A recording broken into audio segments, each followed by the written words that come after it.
most amazing human being on planet Earth. That's my opinion. This is a woman who got chickens on the animal rights map, I guess the way I put it. And when she started out years and years ago, when she wanted to advocate for animals, and she was sort of deciding what she wanted to do, and she says, well, I think I want to advocate for chickens, and people told her, well, you know, no one cares about chickens. Nobody cares about chickens. They told her over and over, you know, you won't make any money. You won't get anywhere with that because nobody cares about chickens. But guess what? Since Karen Davis, people care about chickens. Don't we care about chickens? And turkeys and all fowl, domestic fowl that are raised in factory farms. Here's the official bio, people, but that was from my heart. Karen Davis, PhD, is president of United Poultry Concerns. She is the founding editor of United Poultry Concerns magazine, Poultry Press, and the author of numerous books, including Prisoned Chickens, Poisoned Eggs. Davis maintains a sanctuary, as we all know, I hope we know, for rescued poultry birds in Virginia, and you should visit that place and support her. And she is an inductee of the U.S. Animal Rights Hall of Fame. Since 1999, Karen Davis and UPC have hosted 8 conferences. Is it now 9, maybe? It's now 9. On farmed animal advocacy issues. For more information, go to upc-online.org.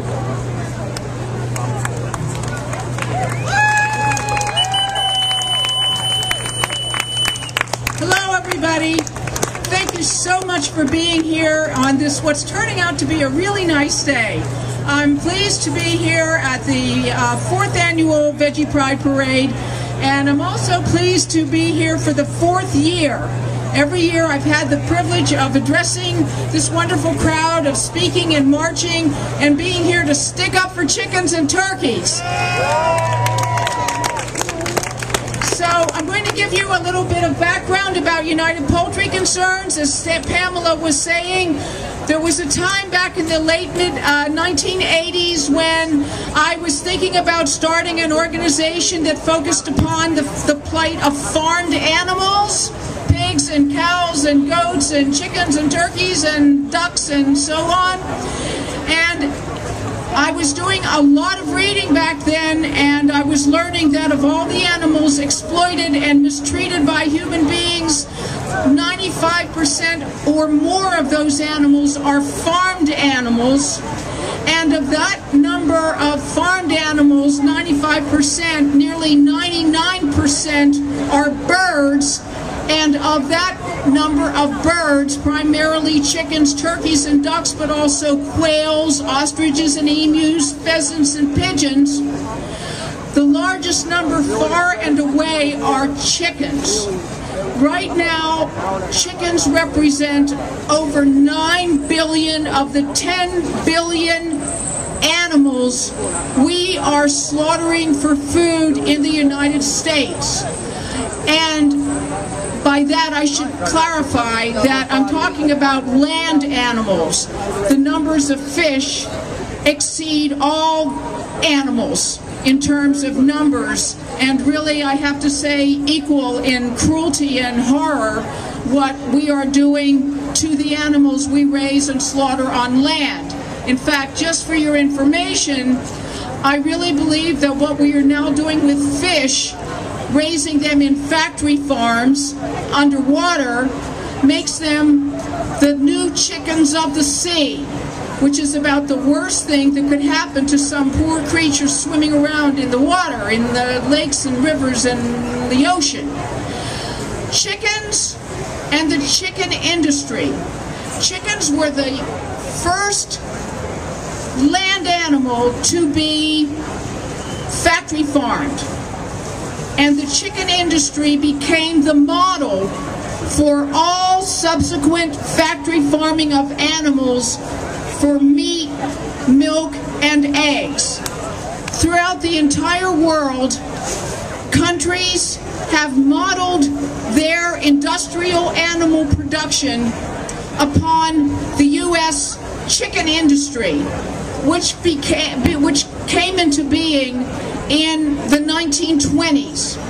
And it just so happens that our organization, United Poultry Concerns, is located on what is known as the Delmarva Peninsula, which is the eastern shore of Virginia, Maryland, and Delaware. And Delaware considers itself to be what's called the birthplace of the broiler chicken industry, because for the first time in 1923, a woman in Delaware raised chickens year-round instead of having chickens available only in the spring and summer. So this is a very complex issue, but what happened by the end of World War II is that chickens who used to run around outside in farm yards were completely enclosed in long 500, 600 foot long buildings. And if you go down to the eastern shore where our organization is located with our chicken and turkey and duck sanctuary, there you will see 500, 600 foot long buildings everywhere. If you don't know what you're looking at, you would have no idea that these buildings are filled with 30 to 40 or 50,000 baby chicks. Chickens, the chickens people are eating are slaughtered at 6 weeks old. They are just little peeping babies with blue eyes. They are forced to grow many times larger and many times faster than a normal chicken would grow, which is why these birds tend to have massive heart attacks, congestive heart attacks, in their infancy. Where we're located, we have a sanctuary, and we have taken in many of the birds who happen to fall off the trucks on the way to the slaughter plants down in Maryland, Virginia, and Delaware. And it's indescribable what their bodies feel like. These are birds who at 6 weeks old, a normal chicken would be about that big and would barely weigh 1 pound. These birds are that big and they weigh 5.5 to 6 pounds. Because of the genetic manipulation of these birds' bodies, they are susceptible to massive congestive heart failure, and I've seen many of these chickens have heart failure. These again are the chickens that people are eating. One of the things to notice to see what terrible things have been done to these birds is they are bred mainly to accumulate a huge amount of breast muscle tissue, meat in their breast. Now, if you've noticed, when you see chicken being served at a restaurant or on at the meat counter, you see that you're seeing a breast the size of a piece of a filet mignon. It looks just like it, except it's white, and it's that large size. Well, and if you go to a place like Boston Market, you see this huge body of a chicken who is almost the size of a small turkey. That gives you some idea of the terrible, unspeakably cruel things that have been done to their bodies genetically and by how they're fed and how they're raised. So that this very small bird who was evolved to run around and live in trees, and chickens come from the tropical forests of Southeast Asia, and now they are sitting in these huge, filthy buildings with no purpose other than to grow into this big pile of meat. Every time you see chicken legs, remember that those chicken legs, when they were attached to the live bird, were filled with pain. Because when these birds go to slaughter, they are crippled with hip joint disease. Their whole skeleton is not able to support their body weight. As a result, virtually every chicken appearing in supermarkets, in restaurants, wherever, live their entire life in extreme pain, skeletal pain, joint pain. And really, I can't even begin to tell you here in this gathering how many atrocities have been heaped on these poor birds just to turn them into a food that nobody needs and nobody should have anything to do with. Now, on the Eastern Shore and all over the world where chickens are being raised, what they do is they completely seal them up in the dark so that they will just sit there and they will eat, and they give them things that cause them to feel empty when they're still full, when they're really full, so that they will be deluded into thinking they're hungry and they'll continue to eat. And when I pick these birds off the road down where we live on the Eastern Shore of Virginia, they feel in your hands like a big piece of soggy, wet, heavy cement. That is how horrifically their bodies have been manipulated and profaned, simply so people will eat them.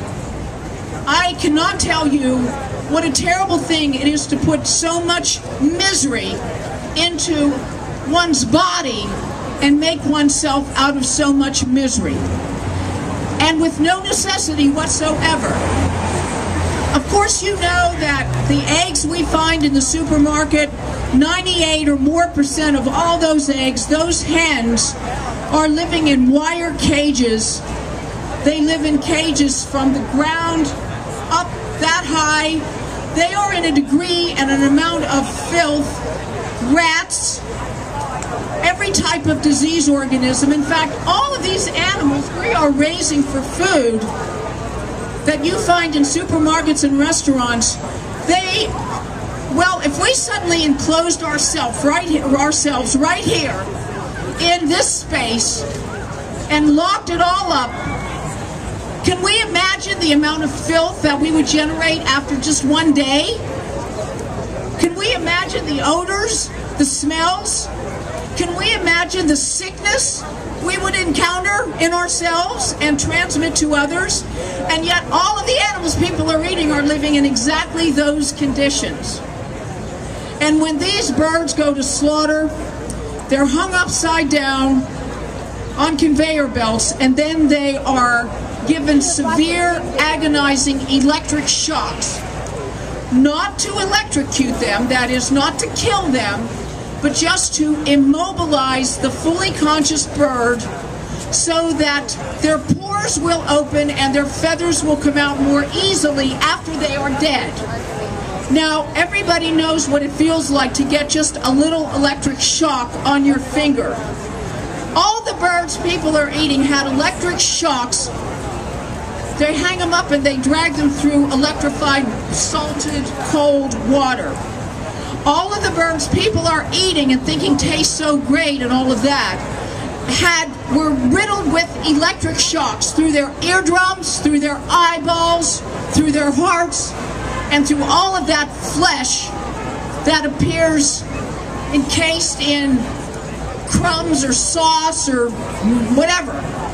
So you are literally eating, and those of others who are eating these birds are eating a tortured animal in the form of this corpse, who among all of the other tortures endured these agonizing electric shocks going through his or her body, and that was even before they cut their necks and cut their throats.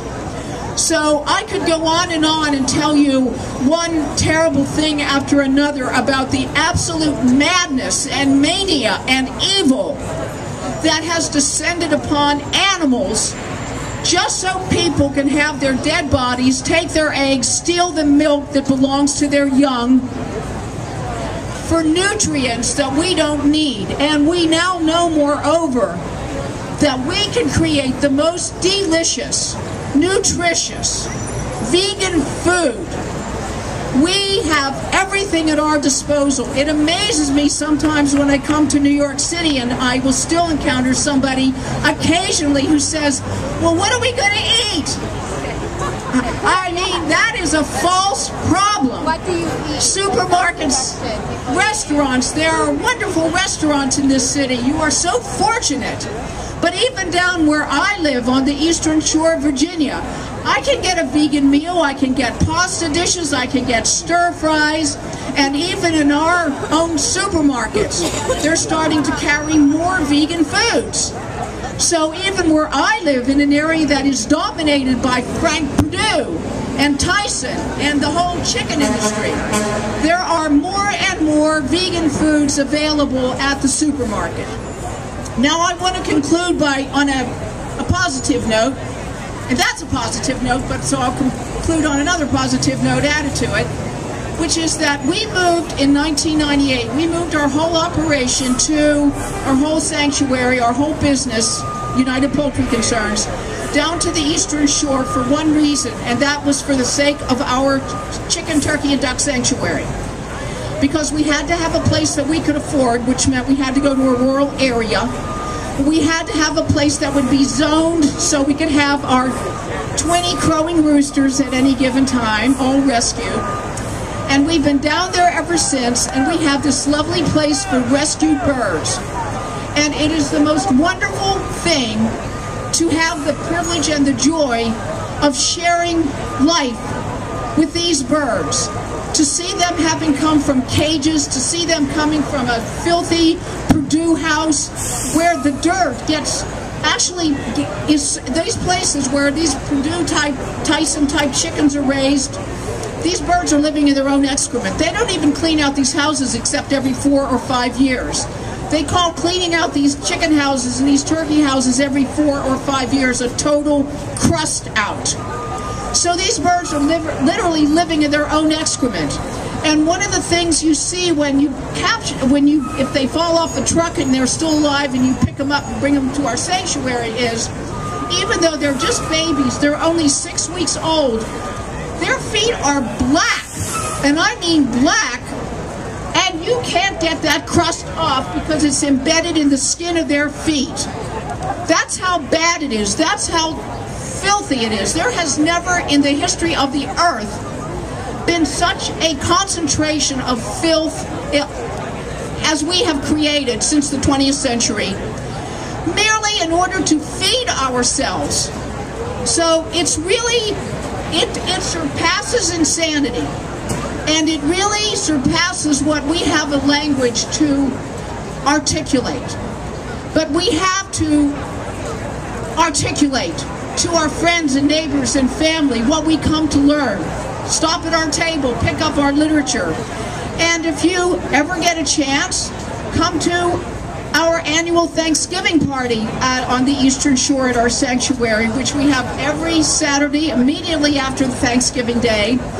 And it's just, I want to close on the note of how beautiful it is when I walk out our back door and the chickens all come running up to me and the turkey comes plodding up.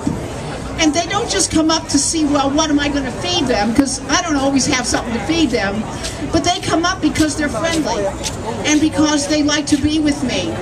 And if I sit down on the back steps, they like to circle around me, and they will sit there so calmly and so happily. And it's just a joy to know that these birds are saved, and they're safe forever with us. But I always see them against that background of all of those who were not saved and will only be saved one bite at a time, one person at a time, and one person getting another person and another person to choose all these wonderful vegan entrees and foods we have now, and to say no to any animal on their plate, or any egg, or any cow's milk taken away from that cow's baby. Thank you. Or any fish hooked by the mouth and taken out of the water. None of that either. Thank you.